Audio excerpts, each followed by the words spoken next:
Hi, thanks for joining us. Special Report Online. I'm Brett Baer. If this is your first time, welcome aboard. It's a great forum. We can continue the conversation a little bit more relaxed with the panel. We want to hear from you, so type away, or our producers will get the questions or comments in as fast as they can, and we'll read them here. Our panel, Charlie, AB, and Jonah. Do we have that live shot from Florida? Or air? Anyway, right now, James Rosen is doing a report for Greta. And you should have Greta on TV and do us, online, because that's the best way to do things. Double Fox. And right now it's pretty funny because John Kasich is over James' shoulder, kind of looking at James longingly, it looks like. Like he should be covering what John Kasich is saying. But anyway, well, here is John Kasich talking about how he is the political Rudy. Take a listen to this. Look, there were 17 people. There were 17 people in this race, and it's down to 3, and I'm one of them. And I am the little engine that can. And we've been outspent 50-1. We got very little attention. I started with 0 name ID, so we all of that Moody Rudy, where the guy walks on the field and scores a touchdown. Well, think about me as kind of a political Rudy. I don't know if I want to be Rudy, but that's about as good as I can get. All right. John Kasich did come in second in New York. That didn't mean much as far as delegates. And, Jonah, you have Kasich. He's actually trailing still Marco Rubio in the delegate hunt. Yeah. Rubio dropped out a few weeks ago. Yeah. The reason why, it's kind of infuriating, this idea that Kasich is this amazing underdog story for refusing to have the good sense to leave the field. It's not so much, it's as if the game was over and Rudy's out there running, with the football unopposed down there. It makes no sense. And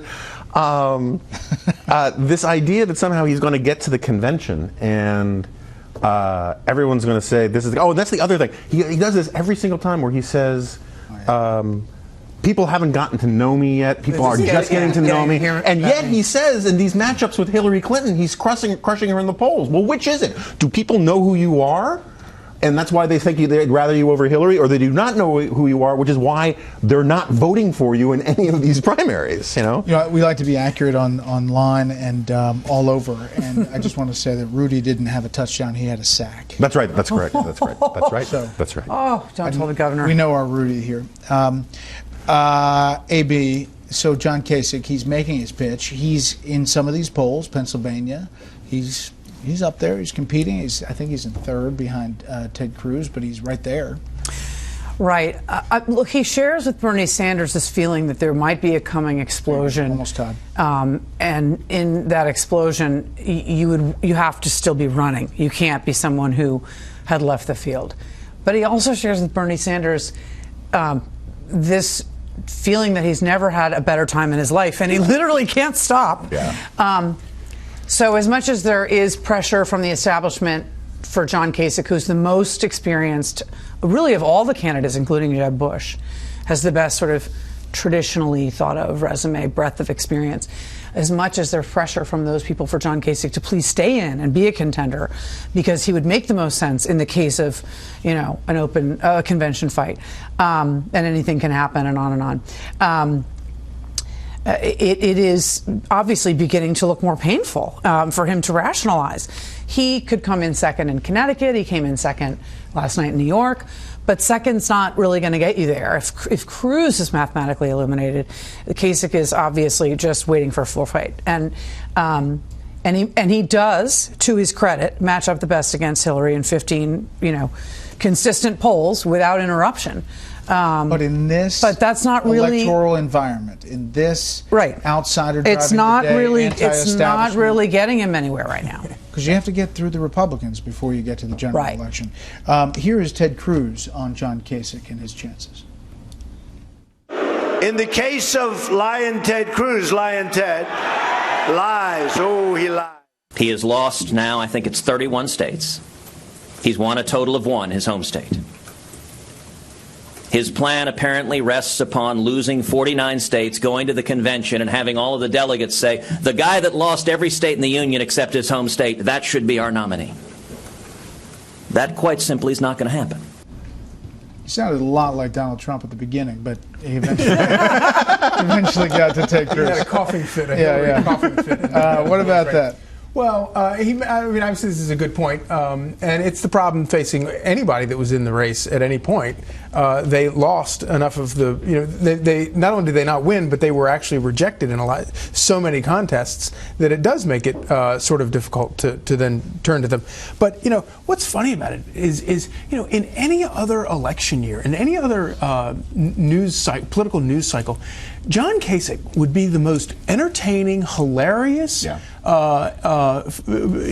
Unscripted candidate that we would ever cover. He says crazy things. He barks at people. He barks at reporters. Well, Hillary barks too. So. She does in a different way. Exactly. But this whole thing. Donald Trump has so elevated the bar and changed all the rules of the game that this guy's just sort of a boring has-been. Ted Cruz is in the same boat. I mean, if it was the anti-establishment, hate Washington, call them the Washington cartel, he was it. Yeah. Until so true. Yeah. Donald J. Trump got in the race. Pounding from the Senate floor. Yeah. Mike Harmon 200 writes, "I like Cruz best on policy, but he annoys me." It's the preaching. And he preaches, and the contenders happen. I find oftentimes, the words, I like them, but it's the holy roller preachy way that he delivers them. It's tough. So let's just play this out. Let's say, first of all, the caveat is that Trump can get to 1237. There are a number of ways he can do it. We talked about him on the panel. Let's say he doesn't.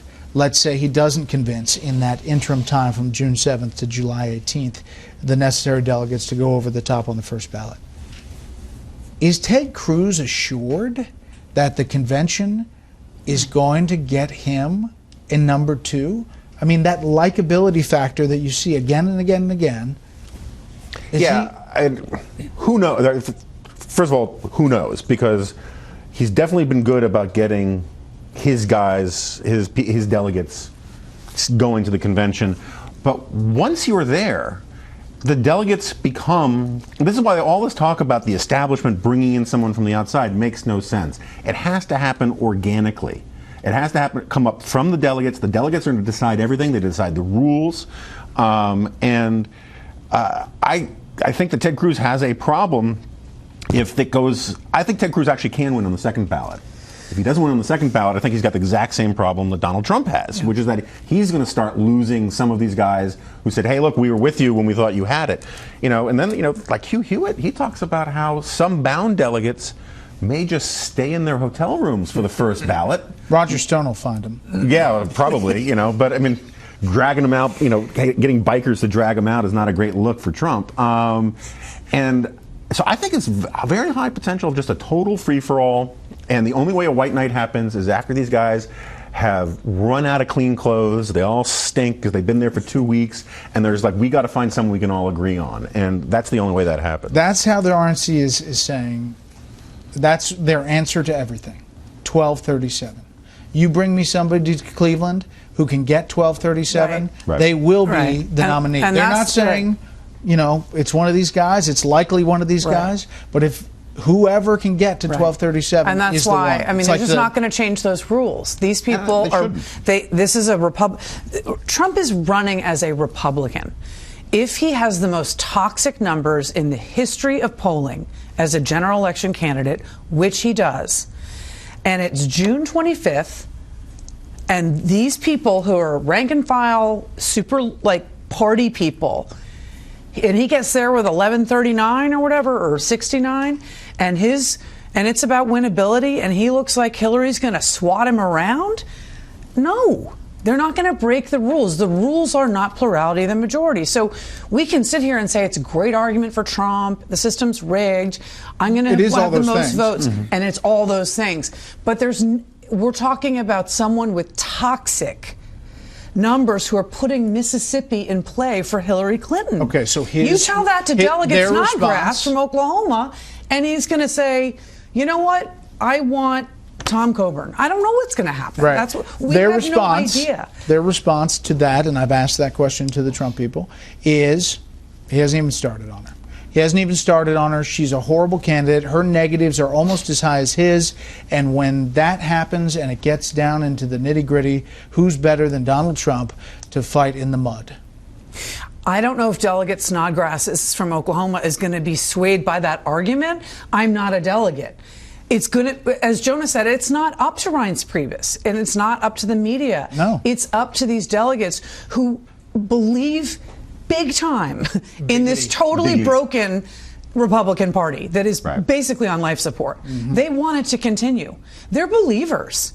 And they want someone who can win. If they think that Donald Trump is just going to come in, and if they're persuaded to Donald Trump's argument that he's going to come in and he's going to demolish Hillary Clinton, then they'll go with him. Yeah. If they're looking at general election matchups and they say you're in the toilet with all these key demographic groups, we're fighting a demographic liability anyway as a party, we have been for cycle after cycle, and no, you were going to lose to Hillary, then they're not going to support him. Yeah. All the Trump people believe that he can charm the voter, believe he can overcome any liability. I don't know what a delegate thinks. I'm not a Republican delegate. I'm not a Democratic delegate. They are just, they're coming at it from a different direction. And you do make a great point about these are believers in the party and the system. They go through a precinct convention. They go through a county convention. They go through a state convention. Some of them go through a congressional district convention.